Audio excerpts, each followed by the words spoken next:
Anak saya sampai menangis lama. Titik 3 sekali. Ingin tahu apa sebabnya? Bagaimanakah jawaban seorang ibu pada anaknya? Taib. Anak usia 5 tahun. Anak itu nanti dibagi dalam Al-Quran pada 3 tingkatan. Pertama, anak usia dini yang masih butuh sayang. Panggilan bunai, bunai, bunai, sayang. Makanya ketika Nabi Yusuf dipanggil ayahnya bunai, ya bunayya, ya bunayya, hei anakku. Nabi Ibrahim manggil anaknya Ismail alaihissalam dengan panggilan bunai, ya bunayya, ya bunayya, ya bunayya. Bunai artinya sayang. Jadi ada ibni itu anak, ya panggilan dari genetik. Ada bunai, panggilan untuk sayang. Sama dengan respon pada orang tua. Kalau ayah tuh ada abi, panggilan hormat. Buya, panggilan sayang.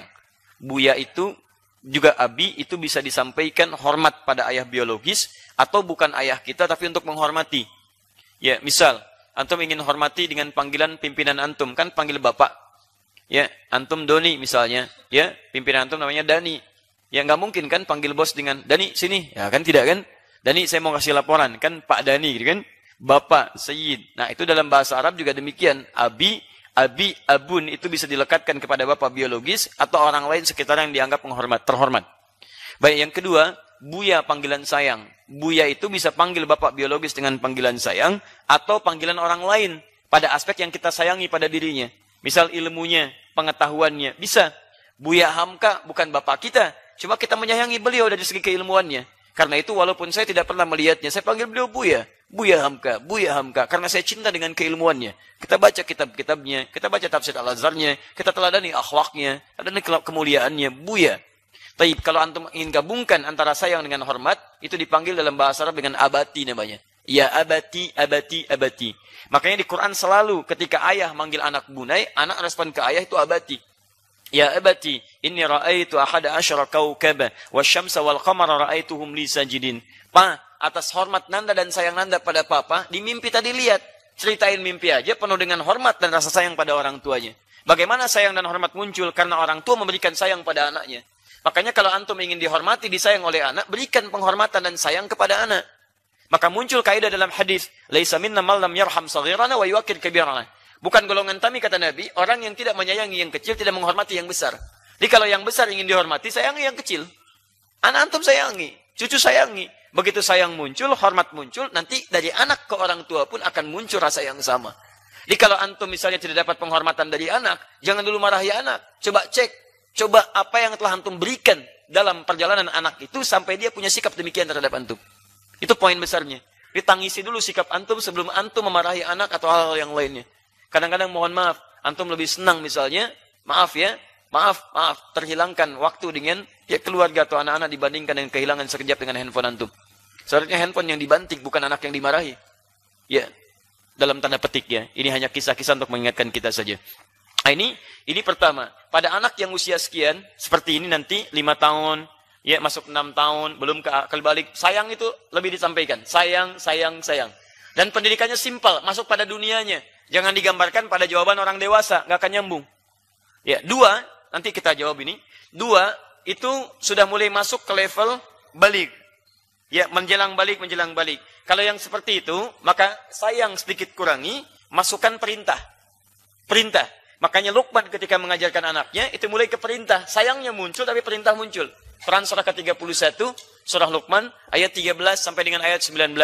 Di bawah 21. Ya, 13 sampai 19. Di bawah 21. Luqman. Tayyib.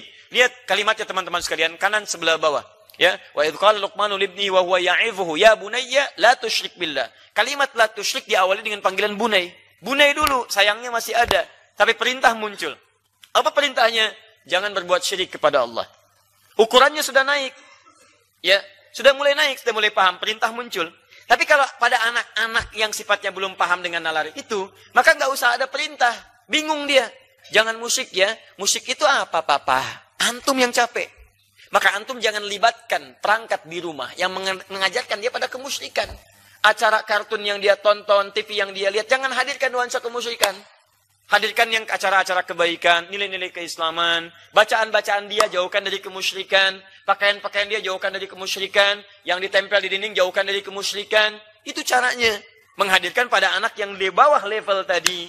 Kalau sudah naik, dia mulai menangkap pernyataan, maka sampaikan, ya bunayya aqimis sholah. Aqimis sholah, tunaikan sholat. Tapi kalimat dimulai dengan bunay. Jadi bagaimana caranya mengajarkan pada anak sholat? Anak senang. Bukan cuma disuruh, tapi dia punya kesenangan gitu. Nah, di bawah level itu, nggak usah ada kalimat, nak, sholat, dia belum paham. Antum belikan dia sejadah, antum punya sejadah. Suami paling depan, istri di belakangnya, anak kasih sejadah satu. Maka itu yang dilakukan Rasulullah SAW. Diajak Al-Hasan dan Al-Husain cucunya, masih kecil. Kalau diterangkan bab sholat, nggak akan mikir. Karena yang dipegang itu mainan. Ayo nak, sholat itu bertakbir.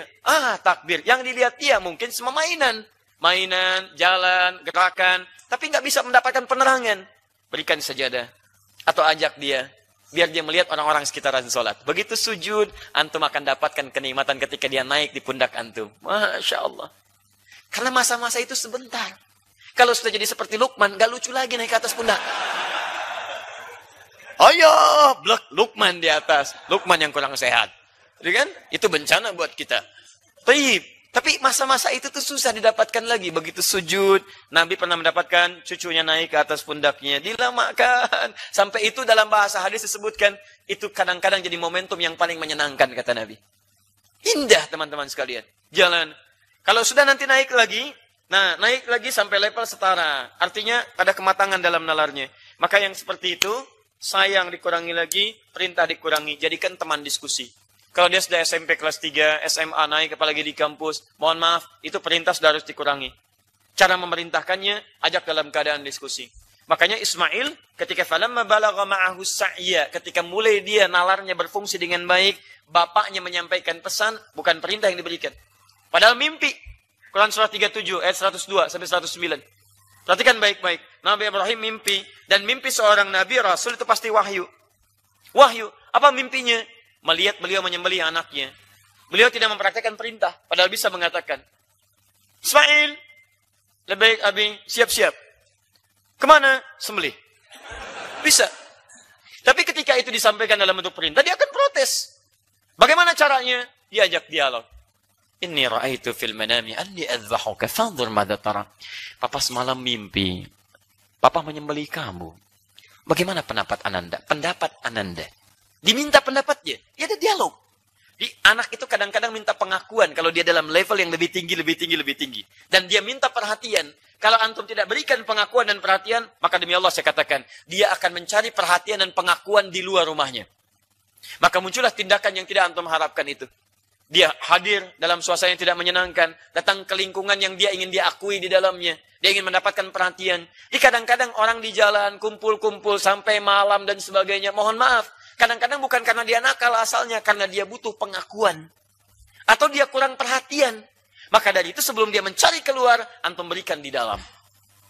يا ديمة بذل تعطينا هلت بعطاء تسقينا أقبلت فأزهرت الدنيا والبشر توالى يحوي